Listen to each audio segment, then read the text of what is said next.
எல்லாருக்கும் வணக்கம். நேற்று தளபதியை வந்து சிபிஐ என்கொயரி பண்ணாங்க. நம்மளுக்கு ரொம்ப பின்விளைவு. தாறுமாறாக தளபதி கேள்வி கேட்டாங்க. தவைக்காக நம்மளுக்கு ஒரு பெரிய அடி தான் நினைக்கிறேன்.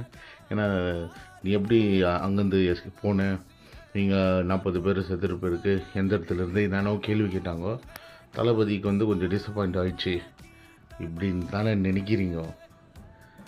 டிஎம்கே பிஜேபி என்ன தான் நீங்கள் குரல்படி பண்ணாலும் அச்சு நொசிக்கிட்டு சும்மா ஸ்பைனில் வந்துடுவார் தளபதி. நீங்கள் வந்து ஒரு அணியும் பிடுங்க முடியாது.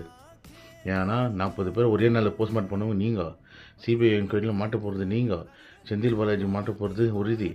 இதனால் தளபதிக்கு வந்து எந்த பாதிப்பும் இல்லை. ஏன்னா உண்மை இருக்கிற இடத்துல கண்டிப்பாக நீதி இருக்கும். இதுதான் வந்து உண்மை. தமிழ்நாடு மக்களுக்கு உண்மை தெரியும். இந்த மாதிரி நாங்கள் நடக்கும்னு நினச்சா நிறையா பேர் மூஞ்சியில் கரியை பூசி சும்மா அச்சு தம்சம் பண்ணிட்டு போயிடுவோம்.